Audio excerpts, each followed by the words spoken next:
It's a great pleasure for me to talk about men are from Mars, women are from Venus. There are so many unnecessary losses of people who truly love each other and they can't make their relationship work. And they figure, you know, we're just too different. And when somebody comes along and explains, you're supposed to be too different, then what happens is hope occurs. Oh. And when you have hope that maybe you can have a successful relationship, maybe you can get your needs met, even though you're so different, when hope arises, our hearts open and we begin to feel love again. And it is love that saves those relationships. It is love that gives meaning to our lives. You can have all the success in the world, but if you don't have love, friendly, loving, compassionate, supporting relationships, you cannot enjoy your success. The real issue in relationships is how we communicate. Men typically communicate the way men do. And it happens to be a totally different language than women communicate. Women communicate in a totally different way. The problem is we use the same words, but they have different meanings. I say to my wife, honey, what's the matter? And she says, nothing. I assume that's what she means. So I go, okay, I'll watch TV. And she goes, he doesn't even care. You see, when a woman says nothing's the matter, what she means in her language is, something's the matter, and if you care, you'll ask me more questions. And so when he doesn't ask more questions, she thinks he doesn't care. When you ask a man what's wrong, he says nothing. He means nothing's wrong. And then women go, okay, it's my job now to ask him a lot of questions. He gets so annoyed. Why is she asking me all these questions? Women love to communicate. And if they don't love to communicate, and some women don't, it's because they tried communicating and the way in which he communicated back didn't work for her. So she goes, I can't talk to him. He doesn't listen. He doesn't understand. Why bother? I remember one woman saying to me, you know, I don't relate to this Mars-Venus stuff because I don't ever want to talk to my husband. I don't talk about problems like you say women do. I go, really? Well, think about that. Do you talk to some people? Well, yeah, I'm always talking to other people about my problem with my husband. So why does she talk to him? Because he doesn't listen. And what I want couples to know is that communication is what keeps the passion alive in a relationship. The problem is that even if you don't have good communication skills, in the first 3 years of a relationship, there will be passion. There will be attraction. But if you don't have good communication skills, if you don't develop them in that time, the passion will go away. Literally, it's like God gives us free hormones for 3 years.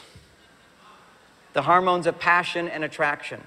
And without those hormones, the relationship starts settling down, the passion goes away, the interest goes away. You start finding when you're less interested in your partner that you put less into the relationship. And I'm speaking more a bit about men here.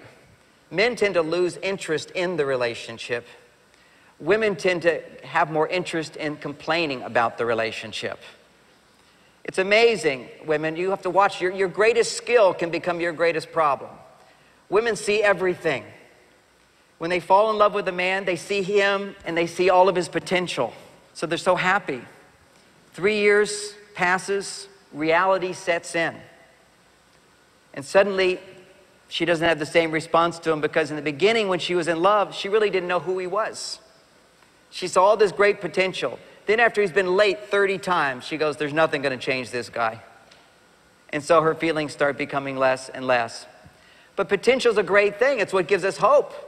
And women will often see a man's potential, fall in love with that potential, but then they'll try to pull that potential out of him and have the opposite effect. One of the chapters in Men Are From Mars is describing women is called the Home Improvement Committee.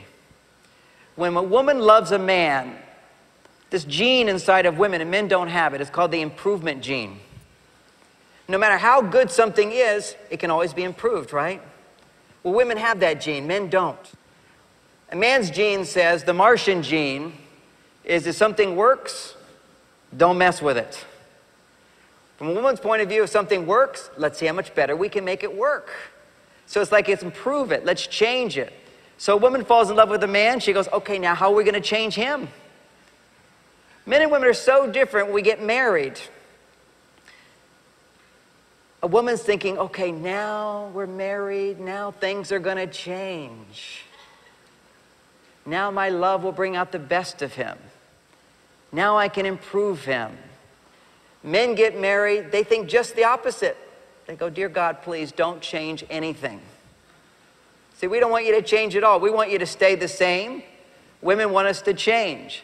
The truth is, women, you have a huge power to change a man. Women bring out the best in men, but they're not trained how to not get in their way. The way women try to improve men tends to cause men to not change. So you put that little gene, okay, now I'm going to improve him, and you focus on him, and you form the home improvement committee, and he's the target. And anytime you give a man unsolicited advice, anytime you tell a man to do something or suggest something better that he could do, he'll go the other direction. You just have to know that about men. How many men can relate to that a little bit? You know that? And remember, only half the men are raising their hand. The other's like, I'm afraid to talk about it. We'll have another conversation. Women, oh, we'll have more conversation about that. But how many women feel that irresistible urge to try to improve your partner? Raise your hands. Be proud of it. You're women. That's what you do. And if you're not even aware of it, become aware of it. Because it's one of the biggest sabotaging things you can do in a relationship. Your husband's tie's not right. Let somebody else point it out to him. Unless he says to you, do you think my tie looks good? He's eating a meal and he's ordering a dessert. And you look at him like you're his mother. You know what the doctor said? You shouldn't be eating that.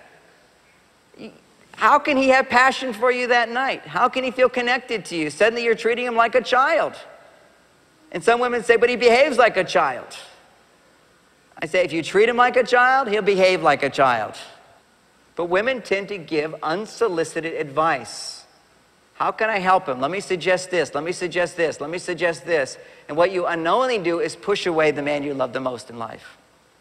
Now, what men do is just almost the same, but with a different twist, almost an opposite twist. Men want to give advice to women, not about so much what you should do, or some of us will do that, but generally what we want to give women advice about is how you should feel. And women, you know how much you hate that. You're upset. He says, oh, you shouldn't be upset. How many women can relate to men doing that to you? Raise your hands. Now, I'm going to 2 hands if you hate it. Raise your hands. Men don't understand how sensitive women are about this issue. If I'm talking to another guy and he's upset about something, I can easily say, don't worry about it. It's not a big deal. It's tomorrow. They go, okay, well, have a drink and watch TV. It's no like big issue.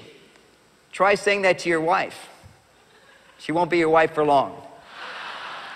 She's upset about you, say something, you say, honey, don't worry about it. It's not a big deal. You're making a big deal of it. Just forget it. We'll deal with it tomorrow. And she's going to feel so hurt by that. She's going to feel so angry about that. You're trying to tell her she shouldn't be upset.